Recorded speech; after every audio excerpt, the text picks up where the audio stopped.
PrymalChaos.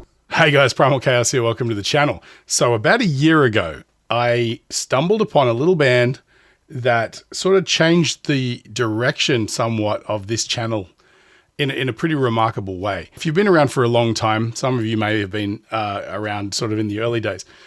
This channel was a way of sort of helping me to discover bands that were kind of outside my comfort zone. And by that, I typically mean bands that had harsh vocals. And so this channel was kind of a way for me to get out of my comfort zone and sort of explore a few more bands like Parkway Drive and things like that. After that, I just got pulled in about a million different directions. The last thing I expected to do was something instrumental. Goat is the most successful video on my channel. It just ticked over 100,000 views, which for me is impressive. You know, like there's other channels that get that in a weekend, but you know, for my little corner of the internet, that's actually quite impressive, right?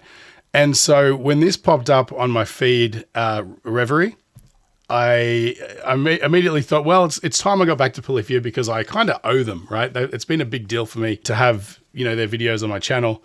And I mean, you know, some of the videos that you really expect to do really well, if I was to put money on it, I would say something by Dimash or something, you know, by, you know, one of the K-pop acts or something would be the top video on my channel. But no, it's a little 4-piece instrumental band that has just captured the imagination of this weirdly diverse community of people who just wanted something that sounds original. And in this world where music is now this big cultural melting pot of different styles and genres kind of just stepping into each other's boundaries and fusing together and things, coming up with something that stands above everything else as being unique, I guess, is not trivial. It's something that's, you know, I think everyone possibly aspires to, but no one ever really gets there. You know, there's always some sort of influence or some sort of thing. And I'm not saying that there's no precedent for what they do. I mean, they are a fusion of styles themselves. They've got kind of like that electronic influence, that lo-fi EDM kind of thing, which they're transposing real world instruments over, but they do it in such a way that it almost leaves behind that sort of original influence and becomes its own little animal. And I really appreciate that. So anyway, I'm just going to jump right in and check out Reverie. I haven't heard this. I've got no idea what it sounds like, but I suspect it sounds a lot like Polyphia because let's face it, their music does have a sound to it. And yeah, but before I do, I'd just like to say this video today is brought to you in part by Enchroma. Enchroma make glasses for colorblind people like myself. So if you or anyone you know may or may not be colorblind, click the link in the description. It'll take you to their website where you can get a free eye test and find out if you have a deficiency, and if so, what kind. And while you're there, you can pick up some glasses that'll help you see the world a little bit more like everyone else. Here we go. Polyphia, Reverie.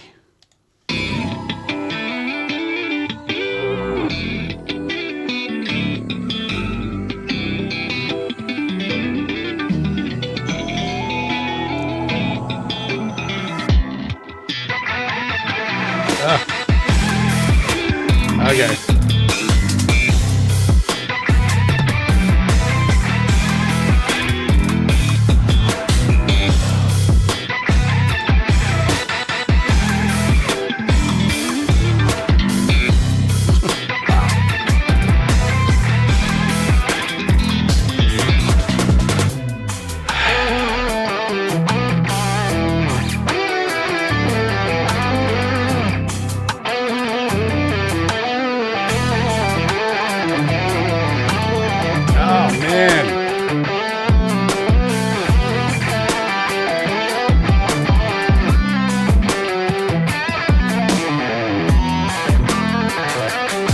All right.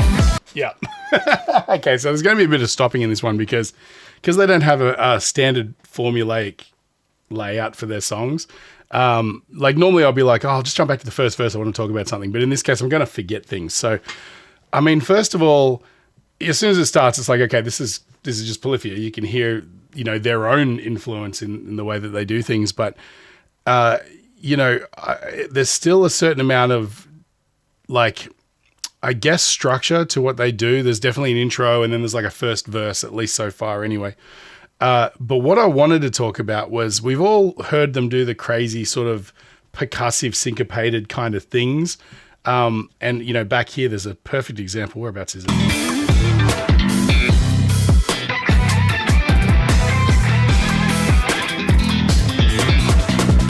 where there's just like, I don't know if it's slap bass in 2 channels or if they're doing some guitar technique that sounds like slap bass, but it's sort of alternating between the 2 sides of your head, and it's disorienting in a really cool way. So that's kind of, you know, when you think Polyphia, you hear that sort of energy, right? And a lot of that sort of super syncopation between, you know, in the rhythm section, and then these kind of interesting layers of guitar tomfoolery across the top. But what I really like is the lyrical playing that sort of comes through in the verse, right? Like this legato playing. There's something to be said for the way, I'm not even sure who's playing it, if it's Tim or Scott, but there's this legato thing going on where they can just organically switch between these really sort of groovy, sort of syrupy kind of lead parts that are super legato-y and stuff like that. And then they can just throw in this really fast percussive run that's super tight and clean, you know, and they never seem to be tripped up by that. It just sort of flows like it's breathing. It's not like it's sort of like, okay, you can, you know, a lot of times when you hear a guitar solo, you can hear, okay, they recorded that part and then they probably comped in another take of the fast bit. But these guys they've mastered the art of timing and, you know, clean playing and just diverse feels, so much so that they can just like organically just switch between them at will, you know. And I mean, just listen to this again.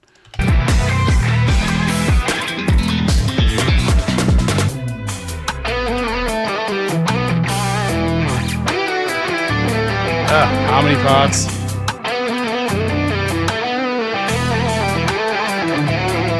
That's all feel, man.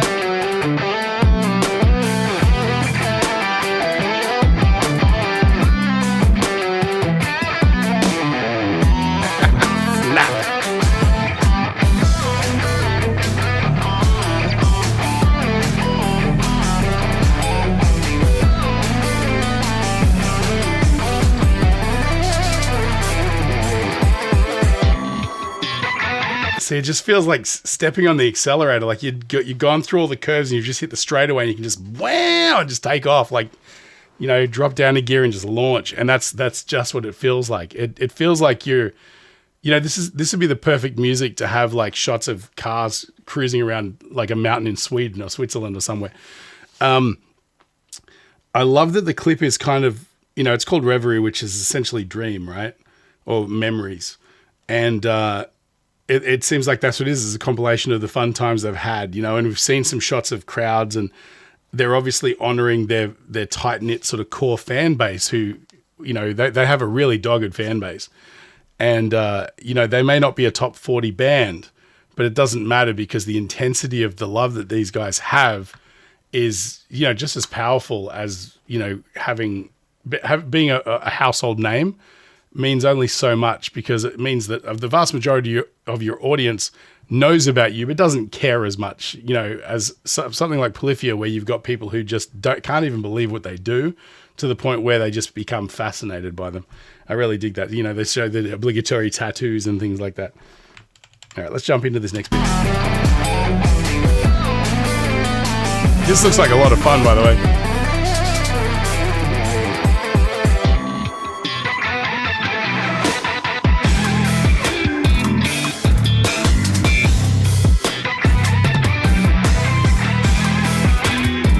Living the life, man.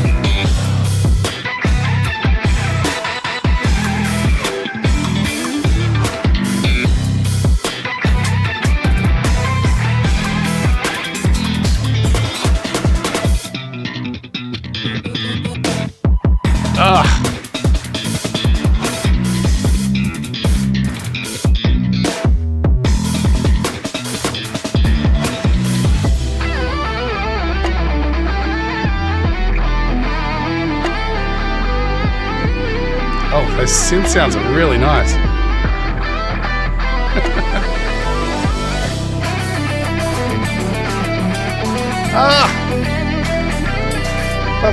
Babada, like triplets or something?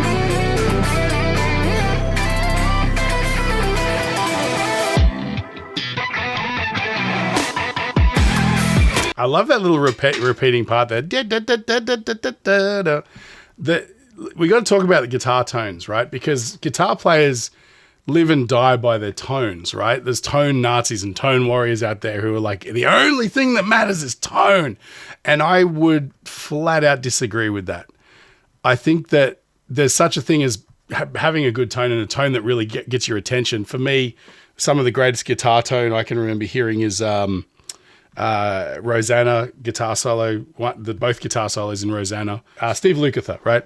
That one always grabs my attention. And, there's an abundance, right? But to me, it's less about the tone and more about what you're trying to say. It's the interplay between your fingers and the fretboard. People don't really realize how much just the way your fingers address the frets and the way you pick, your picking attack and all that dictates how you play.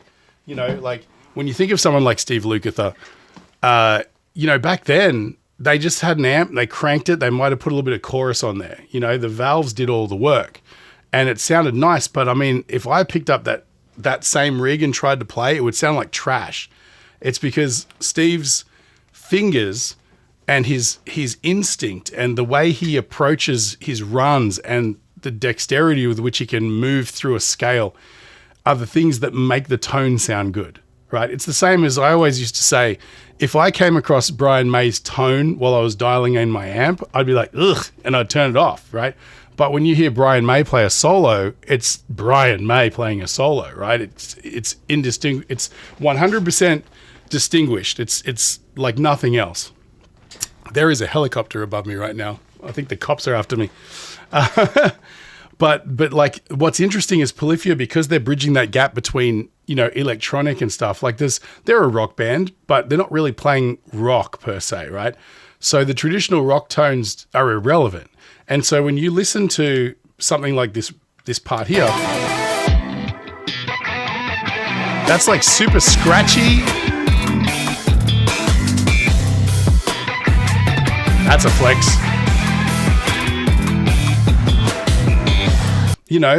But the tone works in that element because it sounds like a synth or something. You know what I mean? It sounds like an edgy kind of thing. And so, but juxtaposed against that really artificial sounding, sort of harmonized, processed, sort of scratchy sound, you've got a really organic slap bass sound and an organic acoustic kit that applies this round, punchy, clear low end that sort of really is it allows like the punchiness of the funk to really proliferate into the, I don't know, it really just, it makes the bottom end kind of resonate and sing really beautifully. And so then you can put an affected sound over the top, obviously the tones they're using through those legato parts are more of a traditional guitar sound, but they can really play around with what they're doing, and I love that. They've sort of left themselves open to an extreme amount of creativity as far as how they sort of orchestrate. As a 4-piece band, it seems like they still have limitless options with how they're going to make something sound. I'm loving this video. It's sort of taking them around the world. They're showing the journey of like just the great time they're having, and they're riding on the shoulders of the people who love them, listening to them. It's a really beautiful clip based on the concept of the title, right? And I mean, doing handstand push-ups is hard enough, but doing them on a boat, that's a real flex. There you go. Look at that.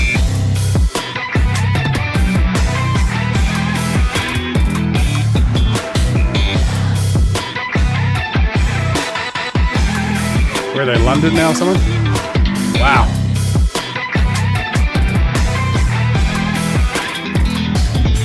Oh, so good.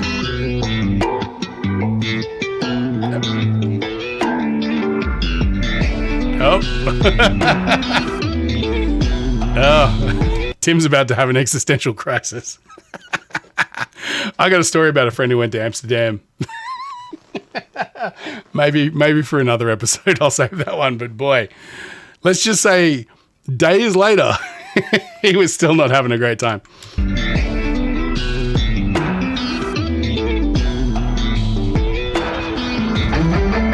Yeah.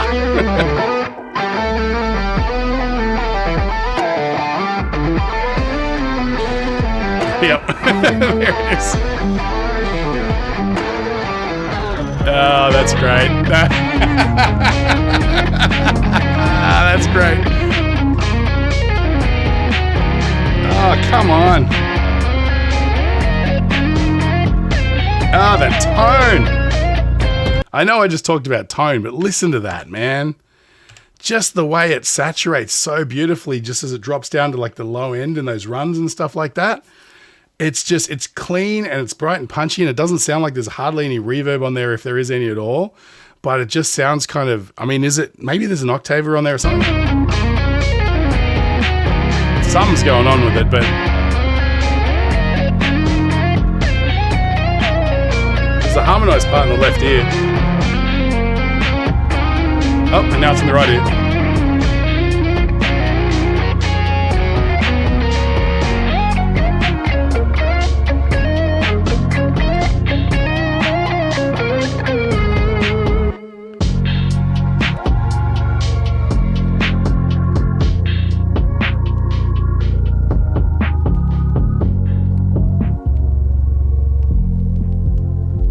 That little vinyl sound towards the end, that's dope.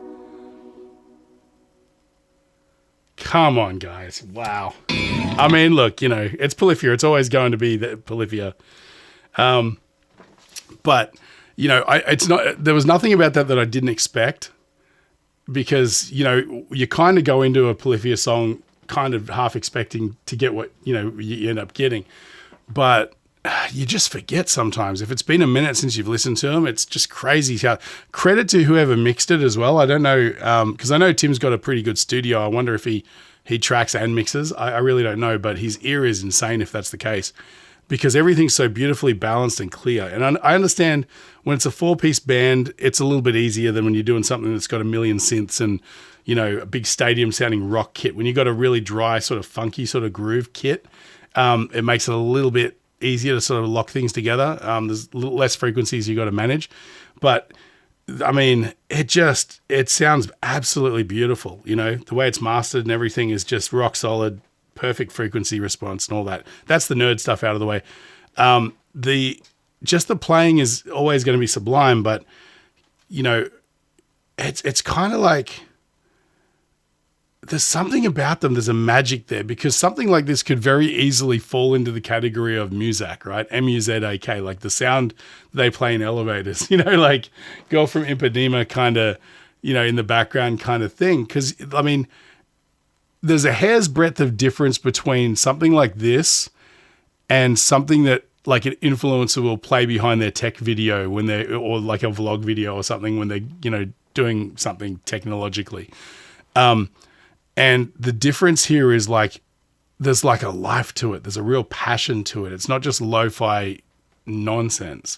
And I mean, lo-fi is a cool genre. I'm not denouncing that at all, but I'm just saying like, there's like there's an anima to this. There's a life force that sort of like, you kind of fall in love with it, you know? And I think that's why they have such a passionate fan base. And, you know, you saw video. I mean, I'm not sure if all the live clips were from all the places they were at around the world, because they went to a few different countries and things that I saw in the video. But it seems like for these guys anyway, it's a bit of a wild ride. And it must seem strange, you know, where someone like Tim, and like, it's easy to just talk about Tim because he is really the face of the band. He's the one you see doing a lot of videos, you know, going on Rick Beato and hanging out with amazing other players and stuff like that.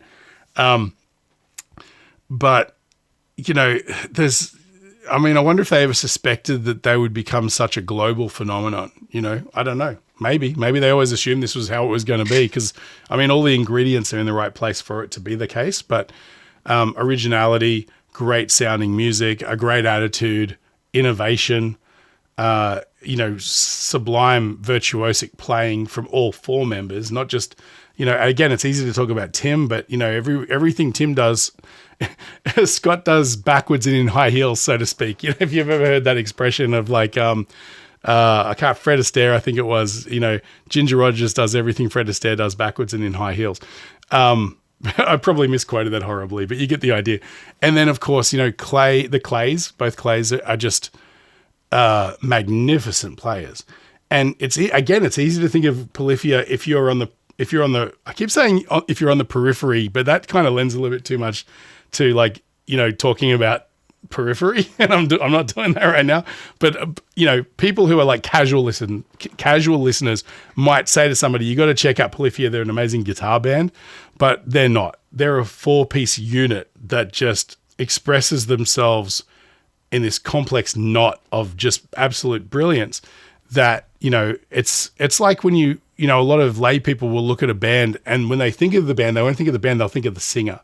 And it's easier to do that with, an instrumental band with guitar players at the front, but the interplay between, Scott and Tim and Clay particularly, and the way that all of their parts beautifully synchronize and stuff, it just, it's almost to the point where you wonder how they even compose anything, because I know kind of Tim's workflow, but at the same time, working around the other people's parts and things and finding a way to find some space to sort of tie your part in without walking all over it and be complementary, but at the same time stand out, and then, is it Clay Ashleman, the drummer, keeping all that together and just being like, just so like, precise. They're a spectacular unit, and that's how I choose to think about them, rather than them being a guitar band. They're just an auditory phenomenon as a single symbiote, if that makes sense. They're just they're really cool. Anyway, I've babbled on long enough. That was really cool. I hope you enjoyed watching that as much as I did. Throw your comments in the hit me up in the comments if you think that there's something else I should check out by them, or what's your favorite Polyphia song? I want to know, like, kind of get an idea of where to go next, because I've really just scratched the surface with these guys. I've sort of just checked out the occasional single that gets released, but what's the song that blows your hair back? And also, is there any other bands that sort of match this energy? That's something else I'm really curious about, because again, this isn't really my wheelhouse, but I'm really into it. So yeah, hit me up. I'd love to know more. Thanks again, guys. Don't forget to like, share, follow, subscribe. If you feel like I've brightened your day at all, feel free to support the channel. Just buy me a coffee. I'll leave a link in the description. And yeah, that's about it. Man, what an experience. These guys are fantastic. Thanks again, guys. Stay primal. I'll catch you on the next one.